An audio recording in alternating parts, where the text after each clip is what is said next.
আমাদের কলকাতা কর্পোরেশনের 144টা ওয়ার্ডে আমরা যে আমাদের যে পাইপলাইন আছে সেটা আমরা টোটালটাই ডিজিটালাইজ করে দিয়েছি। এর সাথে সাথে আমাদের যে ড্রেন আছে অনেকটা হয়ে গেছে, 1/3 কাজ হয়ে গেছে, আর বাদবাকি কাজটা হয়ে যাবে। এর সাথে সাথে আমাদের যে উত্তরণ আছে সেটাও আজকের প্রস্তাবে পাস হলো, আমরা ওটাকে ওই একসাথে ডিজিটালাইজ করে দেবো, যাতে KMC geo.in এই ওয়েবসাইটের মধ্যে টোটালটাই আন্ডারগ্রাউন্ডে কোথায় কি লাইন আছে সেটা পাবে এবং পরবর্তী প্রজন্মের জন্য কাজ করতে অনেক সুবিধা হবে, যেটা আমরা প্রত্যেকটা জায়গায় ট্রায়াল ট্রেঞ্চ কেটে দেখে ফেস করে তারপর যে কোনো কাজ করতাম, সেটা সুবিধা হবে। তাই এই ডেডিকেটেড ওয়াটার লাইন এবং ড্রেনেজ লাইন মেনটেন্যান্সের ক্ষেত্রে সুবিধা হবে, এই কাজটা আমরা করব। মধ্যপ্রাচ্যে যেভাবে ভয়ঙ্কর অবস্থা, যদি পাইপলাইন হয়, কিন্তু গ্যাসের কি সংকটে আপনার? প্রচণ্ড সংকটে গ্যাস লাইন সারা কলকাতায় আমাদের সাপ্লাই তো সংকটে আছেই।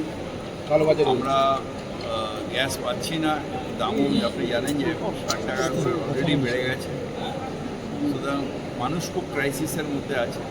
এখানে আমরা কলকাতা পৌরসভায় এটা ডাইরেক্টলি আমাদের কিছু করার নেই, কিন্তু আমাদের হাউস আজকে উদ্বেগ, এটা নিয়ে উদ্বেগ।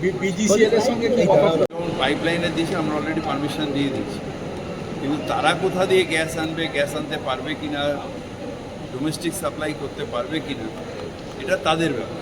কিন্তু আমরা যেটা পারমিশন সেটা আমরা দিয়ে দিচ্ছি, সেটাই হাউসকে জানাবো। দাদা এই সমস্যাটা তো যথেষ্ট প্রভাব পড়ছে, প্রচণ্ড প্রভাব পড়ছে এবং খুব উদ্বেগের সাথে আছি আমরা যে এরকম একটা ক্রাইসিস হয়ে গেছে। আমাদের একটা সময় ছিল যখন আমরা কয়লা কাঠ দিয়ে চালাতাম, কিন্তু এখন আমরা আমাদের মোটামুটি পুরো সোসাইটি, বিশেষ করে আরবান এলাকা তো মোটেই, রুরাল এলাকাতে আমরা ডিপেন্ডেন্ট অন গ্যাস হয়ে গেছি। সুতরাং এই গ্যাসের ক্রাইসিসে আমাদের অনেকেরই হেসেলে অসুবিধা হয়ে যাবে। আমরা রিয়েলি এটা নিয়ে সারা কলকাতার সব মানুষই উদ্বেগের সাথে।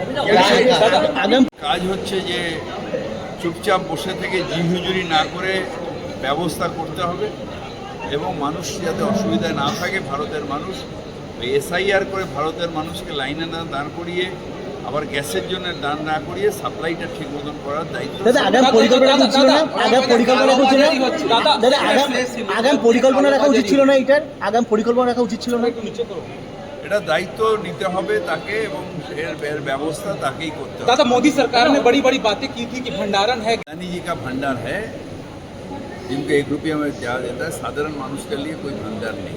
दादा गैस किल्लत हो गई, दादा गैस কালোবাজারি হচ্ছে, সেটা রুখতে কালোবাজারি যাতে না হয় সেটা দেখার দায়িত্ব হচ্ছে গ্যাস ডিস্ট্রিবিউশন যাদের, এদের দেখবে রান্না হয় গ্যাসের। নিশ্চিত হয় মিড ডে মিল নিয়ে আমরা তো ক্রাইসিসে আছি।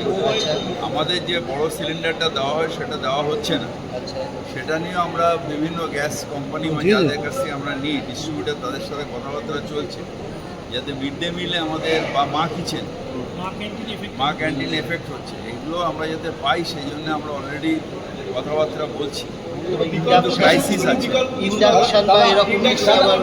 এত বড় রান্না ইন্ডাকশনে হয় না, এত বড় রান্না, এত মানুষের রান্না এটা ইন্ডাকশনে গরম করা যায়, এত মানুষের রান্না মা কিচেন আজকে এতগুলো জায়গায় চলছে, এত হাজার হাজার মানুষের খাবারের ব্যবস্থা আছে। অনেক রেস্টুরেন্টের পক্ষ থেকে বলা হচ্ছে যে যদি সাফিসিয়েন্ট গ্যাস না পাওয়া যায় তাহলে বন্ধ করে দেওয়া হবে, কিন্তু পুরনো পদ্ধতি এটাকে অ্যালাউ করা হবে।